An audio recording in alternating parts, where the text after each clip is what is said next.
Steve, muito bom dia. Bom dia, Paulo. Bom dia, Simval. Bom dia, comunidade da Vila. Eu sou o Steve, na verdade. E eu sou gringo. Eu sei que eu tenho muito cara de brasileiro, mas eu sou inglês. Eu cheguei no Brasil em janeiro de 2022. Então, nesses 3 anos, eu tive que aprender essa maravilhosa língua que vocês falam. E olha, foram muitas as vezes que eu estava na casa de alguém, que eu estava com amigos, e eu percebi de repente que todas as palavras de português que eu sabia desapareceram.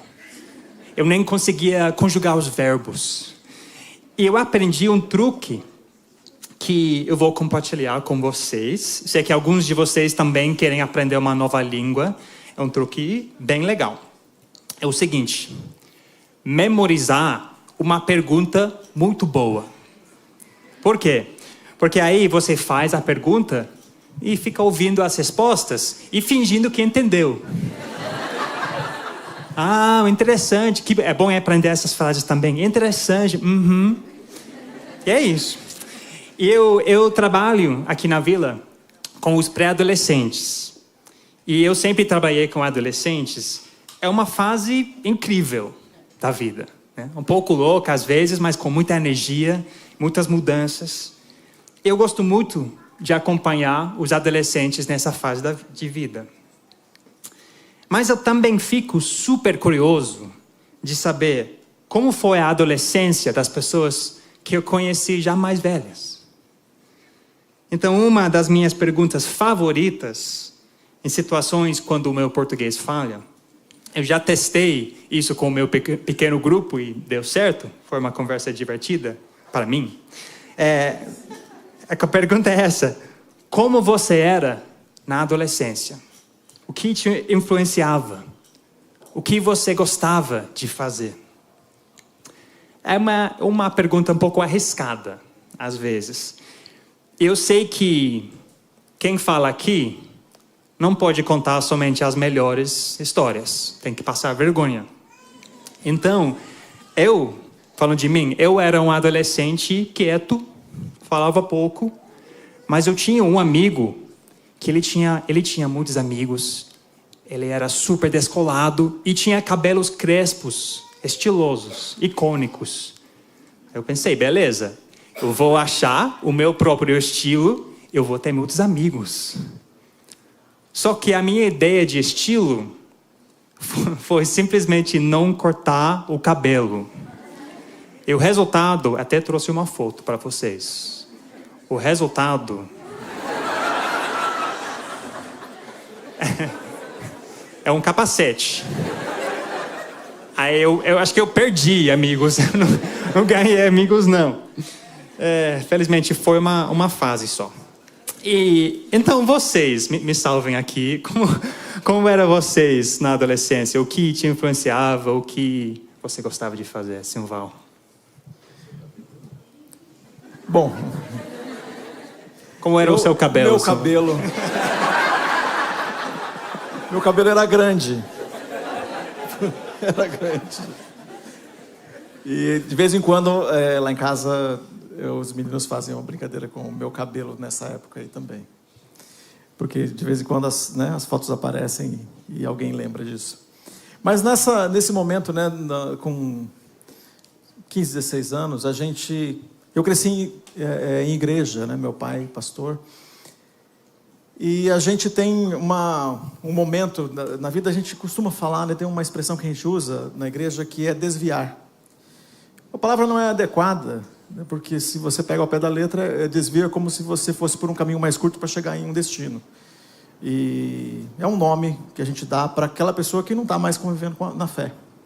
E eu, com essa idade, 16 anos por aí, eu fui para um outro tipo de vida, para um outro estilo de vida.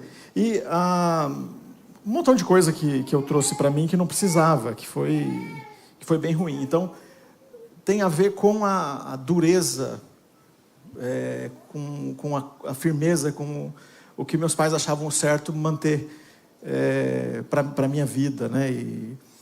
E aí, quando chega nessa idade, a gente usa essa expressão. Mas depois que eu fui me desenvolvendo e aprendendo a olhar para a vida como ela é, eu descobri uma outra coisa. Que, na verdade, nessa idade eu tive foi autonomia. Porque eu tivesse autonomia com 10 anos, seria diferente. Eu não tinha autonomia com 10 anos. Eu não podia fazer o que eu queria com 10 anos, com 11 anos, com 12 anos. Mas com 16 eu já tinha força emocional e energia para enfrentar os meus pais naquilo que eles achavam que era o melhor para mim. Eles diziam, você vai fazer isso? Eu dizia, não, não vou. E às vezes eu contrariava só pelo prazer da oposição mesmo. Não tinha nenhum motivo. É um rebelde sem causa, né? E aí isso me levou para longe, em certos momentos, da convivência familiar, para longe da convivência da comunidade de fé. E eu voltei para valer para Jesus, só depois, mais tarde, já casado. E trouxe umas coisas bem ruins. Então, o que me influenciava olhar para as possibilidades e experiências e querer ver todas. E isso foi... Né, olhando agora para tudo isso, eu fico pensando, podia ter sido diferente. Tem algumas coisas que eu trouxe como experiência que não precisava ter vivido. E algumas coisas que meus pais me disseram, ainda bem que não aconteceu. Eu acho que todo mundo aqui em algum momento ouviu, né? O dia que você for pai, que você for mãe, você vai ver. Eu ouvi isso. E graças ao cuidado de Deus, eu não experimentei isso, né? Meus filhos não passaram, ou não viveram, não andaram desse jeito. Então, a minha influência... tive muitas influências negativas na minha adolescência. E fui muitos anos pastor de jovens. Então, eu acho que é como um processo desse de... vamos compensar isso aí e ajudar que os jovens não tenham essa vivência, né? E foi assim, então, dentro do ministério, desenvolvendo formas de cuidar de gente para esse momento de crise, continuar andando com Deus.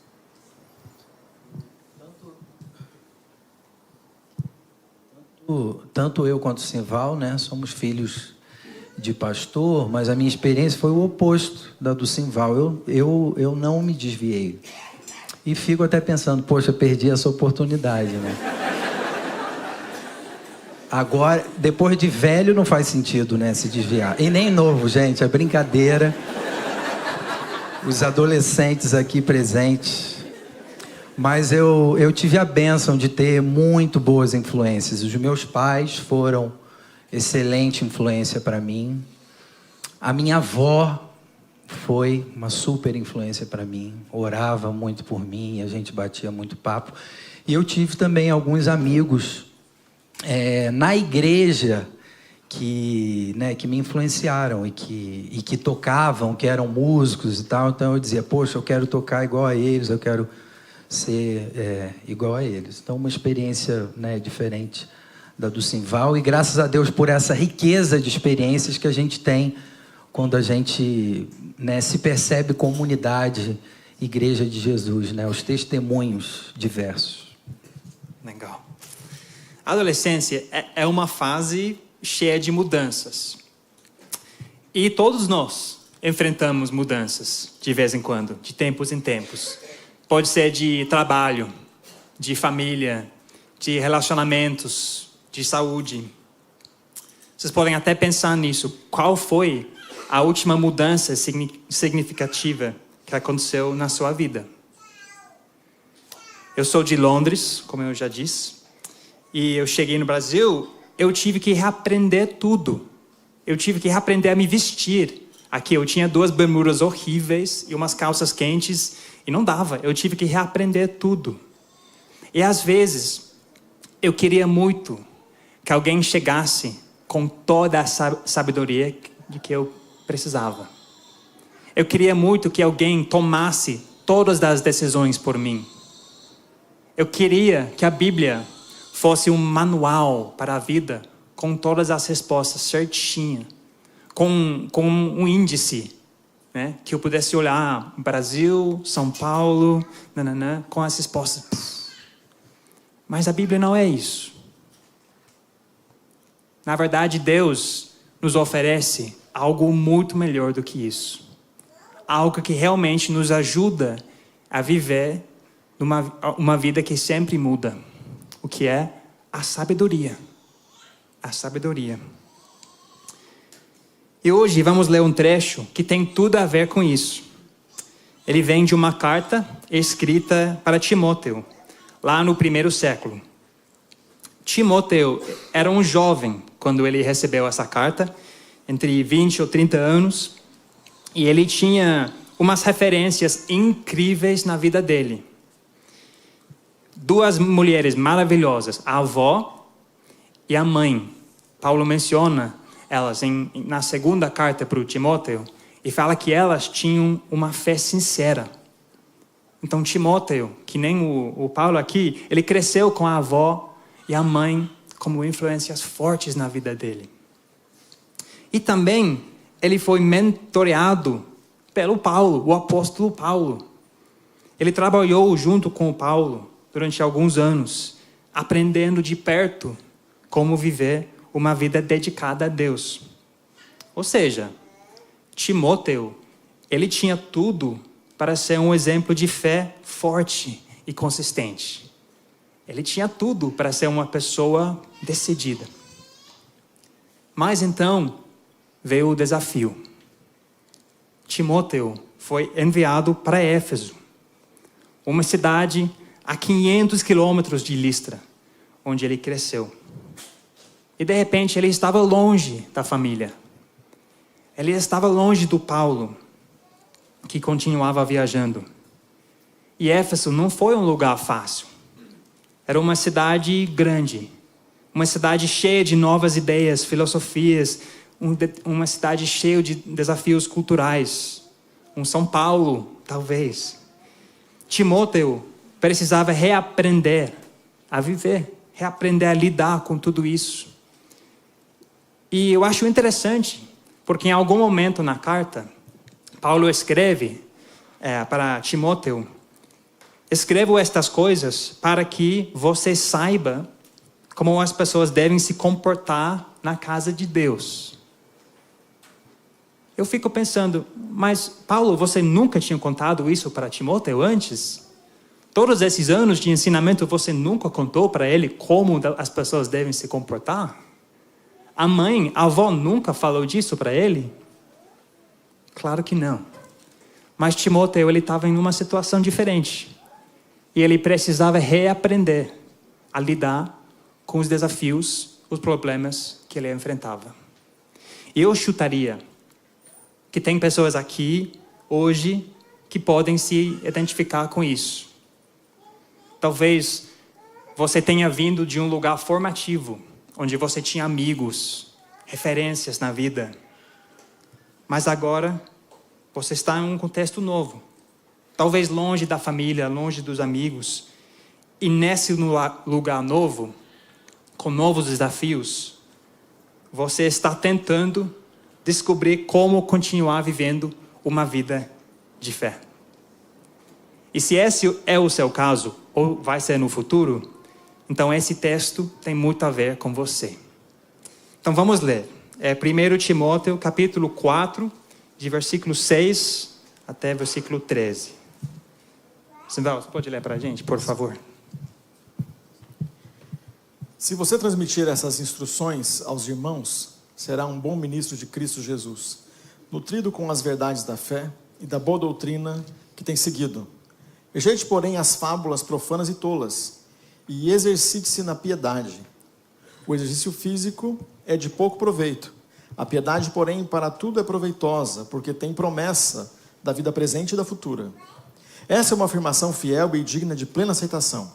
Se trabalhamos e lutamos, é porque temos colocado a nossa esperança no Deus vivo, o Salvador de todos os homens, especialmente dos que creem. Ordene e ensine essas coisas, ninguém o despreze pelo fato de você ser jovem, mas seja um exemplo para os fiéis na palavra, no procedimento, no amor, na fé e na pureza. Até a minha chegada, dedique-se à leitura pública da Escritura, à exortação e ao ensino.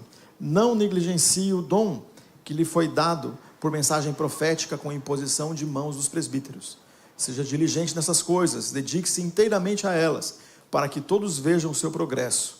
Atente bem para a sua própria vida e para a doutrina, perseverando nesses deveres, pois, agindo assim, você salvará tanto a si mesmo quanto aos que o ouvem. Obrigado. No início deste capítulo, vemos o problema que existia na igreja de Éfeso e que Paulo menciona algumas vezes ao longo da carta. E esse problema é ensinamentos errados. No contexto do Timóteo, tinham a ver com a proibição do casamento, a proibição de certos alimentos, genealogias e tal. E o primeiro ponto do Paulo, nessa realidade, é simplesmente não perder tempo com isso. Na tradução nova, versão transformadora, ele fala: não perca tempo discutindo essas coisas, esses mitos profanos e crendices absurdas. Duas coisas interessantes aqui. Primeiro, vocês acreditam que 2000 anos atrás, bem antes da criação do WhatsApp e do Facebook, tinha gente espalhando crendices absurdas? Isso não é só um problema de hoje. Não é somente um problema moderno. Olha só a sabedoria do Paulo, né? O espalhar dessas crendices estava causando um caos na igreja de Éfeso. Eu não sei quais eram os memes da época, mas estavam fazendo uma diferença lá na igreja. Segundo, Paulo aqui, ele não está falando de ideias vindas de fora da igreja. Eu cresci praticamente junto com o Harry Potter. E quando os livros saíam, eu tinha mais ou menos a mesma idade dos personagens principais. Então eu sempre queria ler todos os livros. Só que na igreja tinha uma discussão. Cristão pode ler Harry Potter? Esse menino, ele vai desviar muito, ele vai virar mago, ele vai querer coruja em casa, sei lá. E é claro que é importante considerar o que a gente lê, as séries que assistimos. Mas aqui, em 1 Timóteo, as crendices, os mitos, não vêm de livros, nem séries, nem filmes. Vêm de dentro da igreja. São crendices que vêm de dentro da igreja. Ninguém engana melhor um cristão do que outro cristão.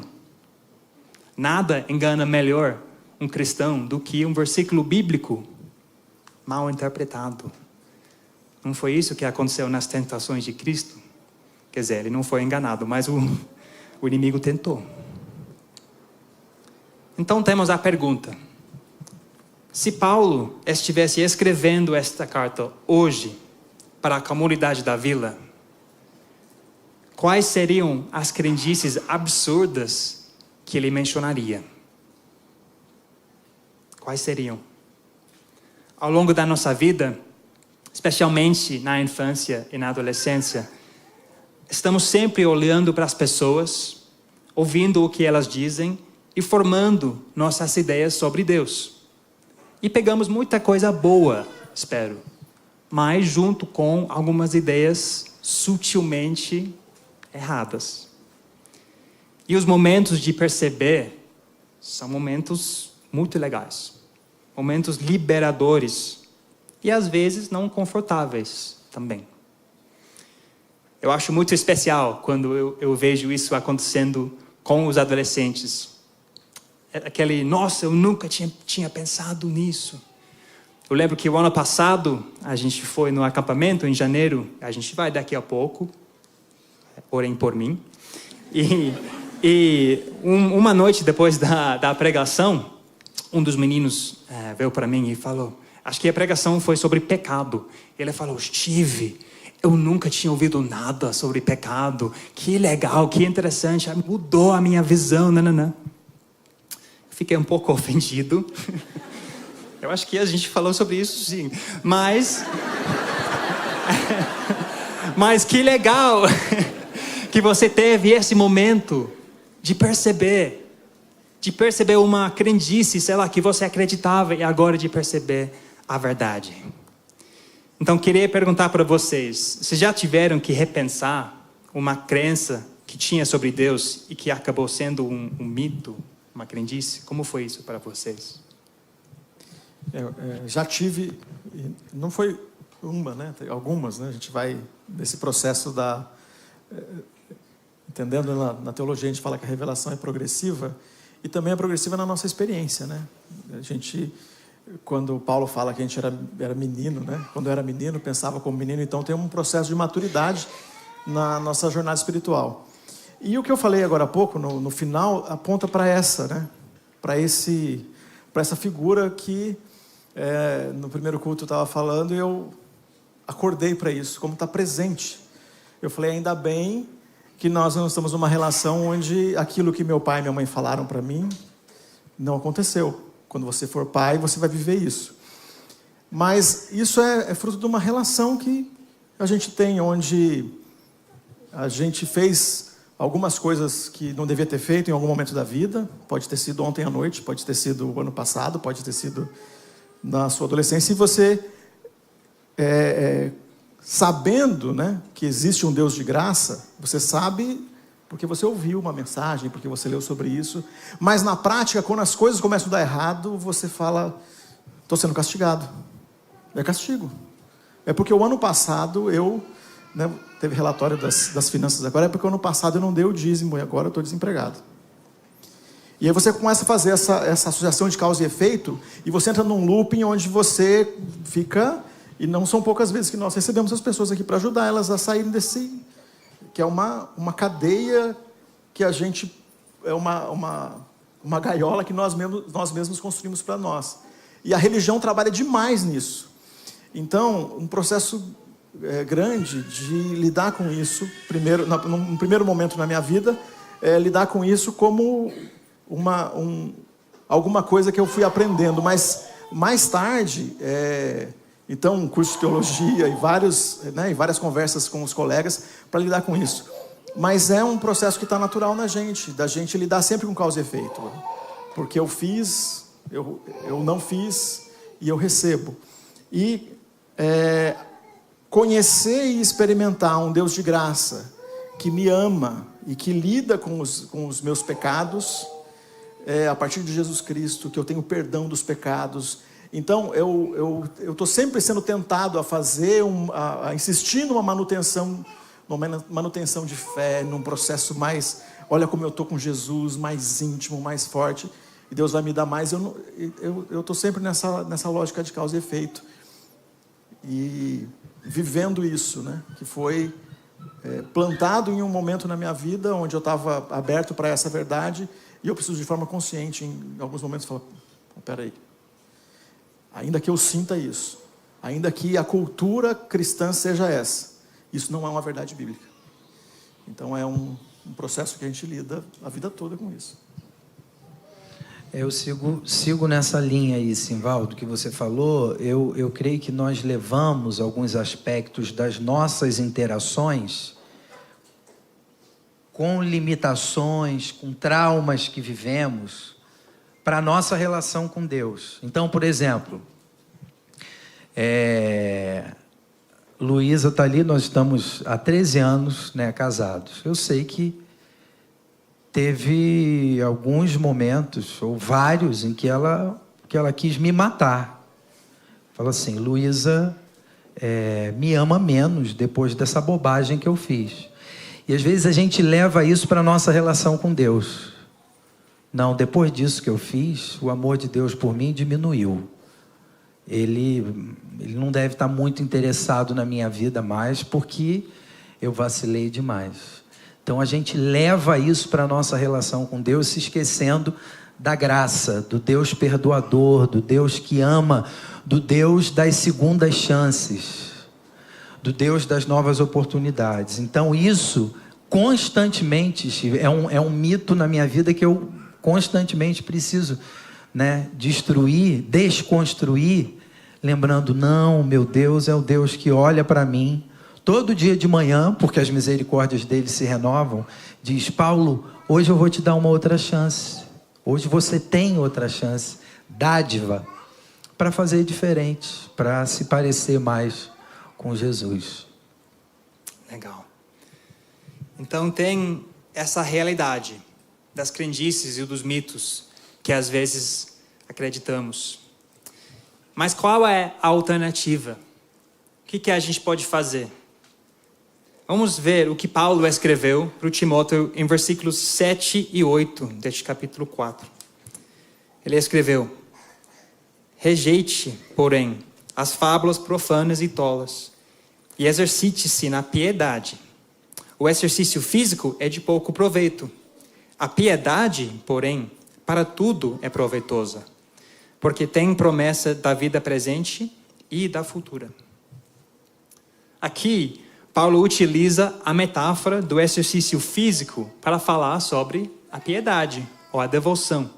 A palavra aqui, exercite-se, no grego, vem da mesma raiz, onde a gente tira as palavras como ginásio, ginástica. Então, tem a ver com fazer exercício mesmo. Agora, como você se sente sobre fazer exercício? Sobre ir para a academia? Eu acho que tem 2 tipos de pessoas aqui. Primeiro, tem aquelas pessoas que simplesmente amam a academia. Você mal consegue passar uma academia na rua sem pensar em malhar, levantar um peso, fazer uma aula de bicicleta a 1000 km/h, sei lá. E vocês ficam até animados quando Paulo diz aqui, o exercício físico tem algum valor. Então, na próxima vez que você vai para a academia, na sua palavra, Deus nos diz que é bom. Depois, tem o segundo grupo que lê essa frase e já fica feliz só de saber que o exercício físico só tem algum valor. É só algum valor. Para nós, ir para a academia requer uma boa dose de motivação, não é? E o mesmo vale para a devoção, para a piedade também. Nós precisamos de motivação para exercitar a piedade. E Paulo nos dá essa motivação. Aqui ele fala, o exercício físico tem algum valor, mas exercitar-se na devoção é muito melhor, pois promete benefícios não apenas nesta vida, mas também na vida futura. Paulo está dizendo algo profundo aqui. Você não vai levar os seus músculos para a vida futura. Você não vai chegar na nova criação, conversar com o São Pedro, mostrar as corridas registradas no aplicativo. Não, mas a devoção, a piedade, isso sim vai permanecer. Essa palavra, piedade, o que vem à sua mente quando você ouve isso? Talvez uma freira, um monge, talvez uma lista de afazeres, uma lista de práticas que a gente precisa fazer. E Paulo, ele menciona algumas práticas nessa carta, que tem a ver com piedade, oração pelos líderes, generosidade em vez de ganância. Mas a palavra em si, piedade, aponta para uma realidade muito mais profunda. A palavra em si tem a ver com uma relação certa com Deus. É religião, mas no sentido mais puro e autêntico dessa palavra. Ser piedoso é ter uma vida que gira em torno de Deus. E as coisas em torno das quais as nossas vidas giram são as coisas que nos moldam. E a gente vê nos primeiros capítulos de Gênesis que fomos criados para isso, para ser a imagem e a semelhança de Deus, para viver uma vida junto com um Deus. Ele andava no jardim com Adão e a Eva. E no final da história também, vemos um Deus que está presente com o seu povo. Então, nesse meio tempo, como a gente pode ter essa vida? E quem mais demonstra isso para nós? Eu penso na minha amiga Diana. Eu conheci ela em Cambridge, não é a princesa. Ela tinha 60 anos, ela era solteira. Ela nunca se casou, não tinha muito dinheiro e morava sozinha numa casa pequena. Mas ela era uma das pessoas mais alegres que eu já conheci. Ela fazia de tudo. Ela começou um grupo para pais e mães da igreja. Ela visitava pessoas em casa, nos hospitais, onde precisassem. Ser piedoso é isso. Esse é mais parecido com Deus. E Deus, Ele não é chato. Ele é alegre. Ele não é avarento. Ele é generoso. Ele não é cruel. Ele é bondoso. Então, piedade tem a ver super com isso. Mas, ser piedoso exige, sim, treinamento. Eu não costumo chorar durante filmes ou séries. Mas, às vezes, eu choro assistindo às Olimpíadas. Por quê? Porque é tanta preparação. São tantos meses de dieta, de uma vida meio chata, né? Só para preparar para aqueles poucos segundos, poucos minutos de competição. Então, ver alguém no pódio depois recebendo uma medalha é emocionante. É muito emocionante. Mas sabe o quê? Não existem olímpicos acidentais. Não existem. E da mesma forma, não existem santos acidentais, nesse sentido de piedade. Se queremos crescer na piedade, precisamos treinar. E se perguntamos as nossas referências de fé, muitas vezes vamos descobrir que elas têm sim certos hábitos de exercitar a devoção. Eu lembro que um dia eu perguntei para a Diana, de onde vem essa alegria? Como você consegue ser tão feliz? E ela me contou que todas as noites, antes de dormir, ela sentava na cama e agradecia a Deus. Eu pensei, não pode ser tão simples. Mas ela falou sim. E mesmo nos dias mais difíceis, eu encontro motivos para agradecer. E ela mandava mensagens para as pessoas também. Eu recebia às vezes, tipo, Steve, eu estou grata por você. Pensei em você hoje, no que você falou, isso me marcou. E claro que não foi somente isso. Ela tinha uma comunidade, amigos e amigas. Mas foi isso que ela falou. Então vamos refletir juntos. Como está a minha piedade? Ou na verdade, como está a nossa piedade? Porque não é uma coisa para individuais, é uma coisa em comunidade. Como está? Como estamos com isso? Qual seria o próximo passo para nós? O treino de piedade que eu tenho é realmente relevante para agora? Ou algumas coisas mudaram na minha vida, na nossa vida, e a gente precisa reaprender? Eu acho que tem uma prática que está especialmente em foco aqui, nessa carta, que Paulo menciona várias vezes, que é ler, ou estudar, ou meditar nas Escrituras. Porque isso sim nos ajuda muito a lidar com as crendices e os mitos que temos em nossas mentes. Mas eu queria perguntar para vocês, como e com quem vocês aprenderam a exercitar-se na devoção? Quem inspirou vocês? A minha esposa me inspira muito e ela leva isso muito a sério. As nossas manhãs lá em casa, eu saio de casa para levar os meninos e eu demoro um pouco mais para voltar, para ela ter o tempo que ela tem ali com Deus e tudo mais. Isso faz toda a diferença na vida dela. Isso capacita ela para conviver comigo sem querer me matar. E eu me lembrei, Steve, de uma história também, né? Você falou da sua amiga Diana.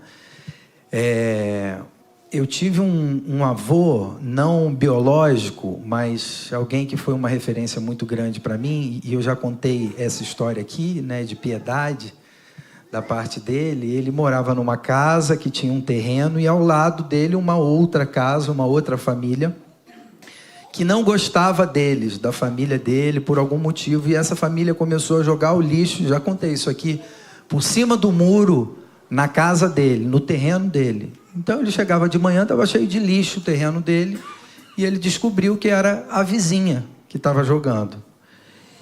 E ele decidiu, com certeza na força do Espírito, não na força do ódio, mas na força do Espírito, que ele ia jogar o lixo daquela moça no lixo, sem brigar com ela. Falou, vamos pegar o lixo dela e jogar no lixo, que ela está errando a lata.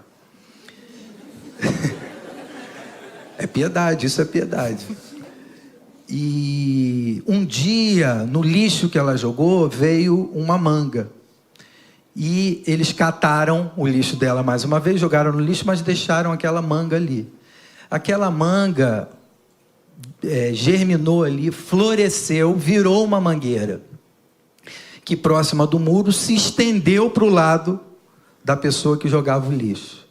Então ela começou a se servir da manga, fruto da piedade daquele homem de Deus.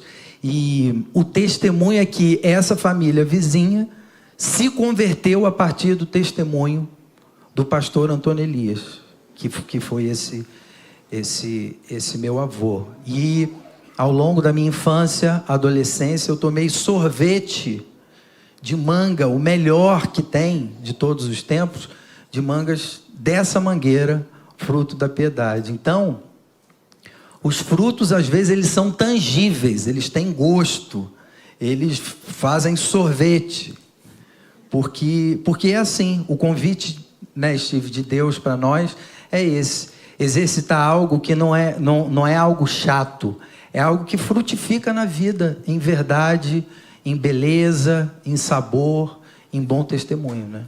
Que legal.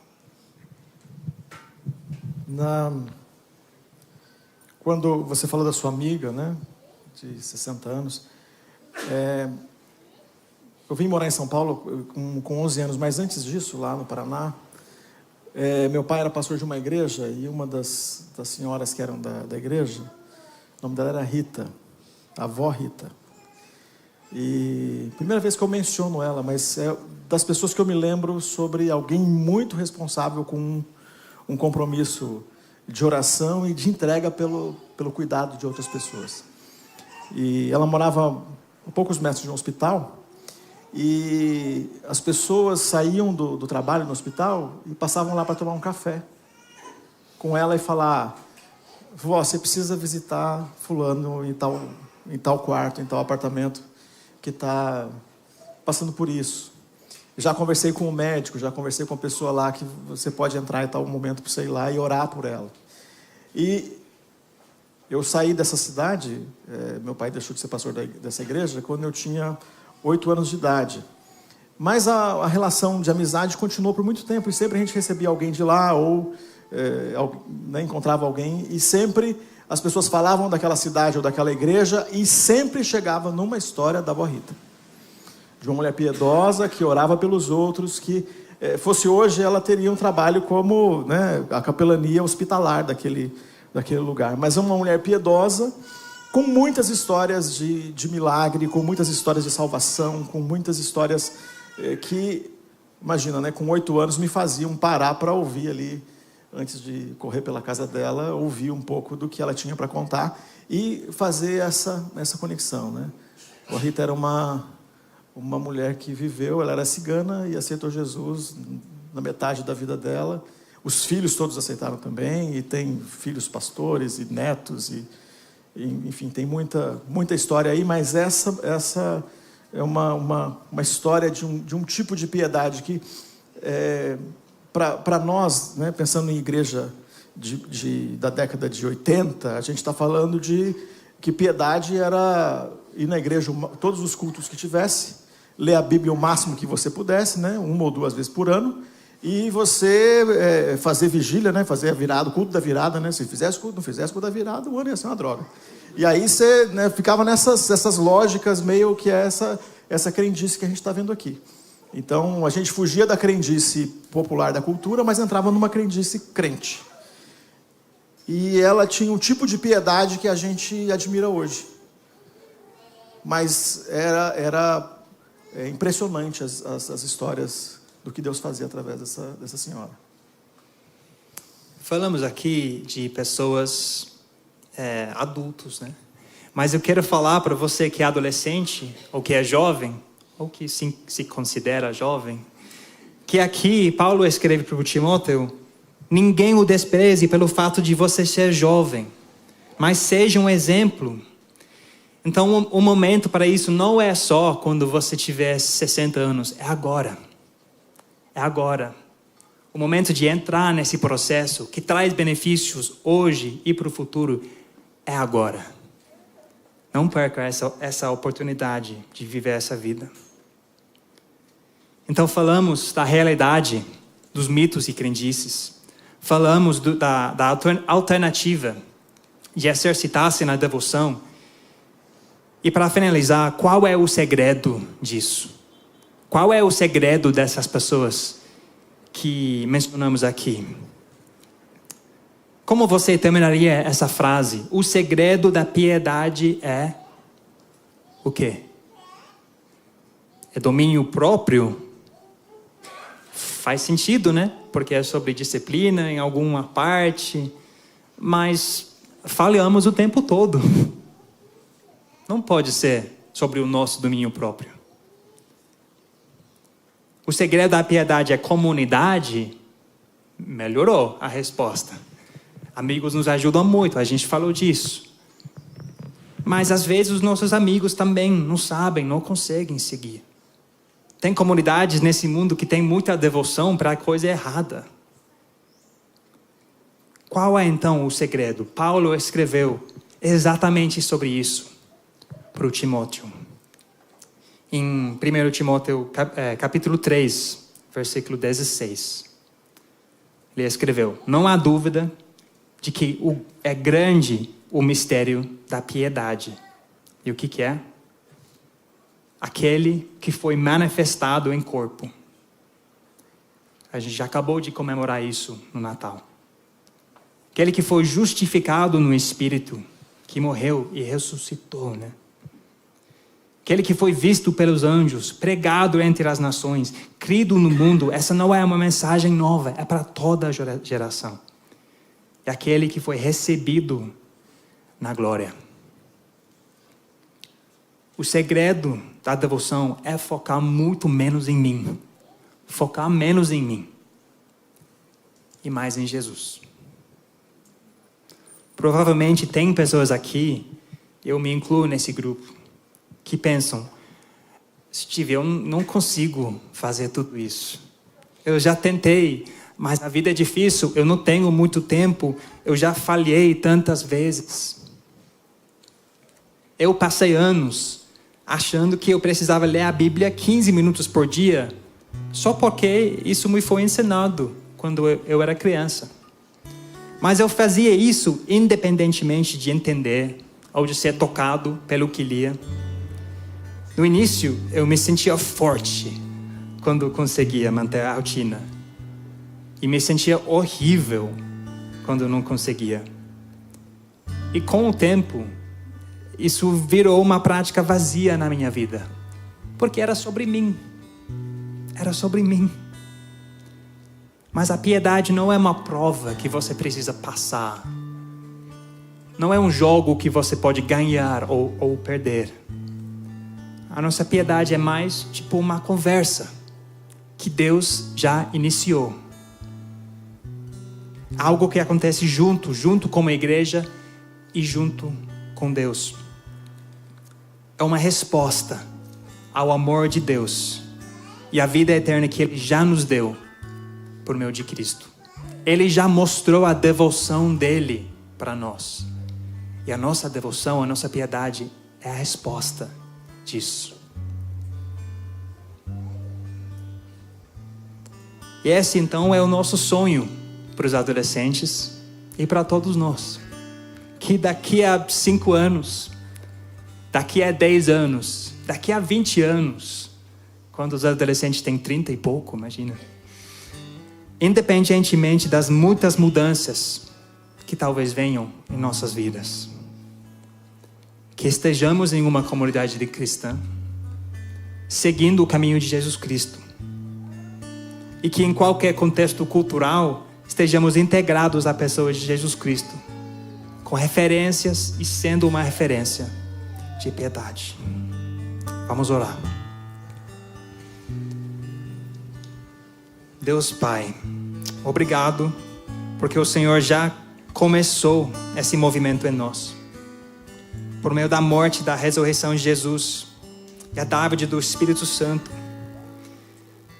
E Deus, oramos para que conseguimos crescer, conseguimos refletir cada vez melhor o seu amor, a sua justiça, a sua bondade. E que o Senhor nos guie nos próximos passos, sempre lembrando que não é sobre nós, mas que é sobre Jesus. Em nome de Jesus. Amém.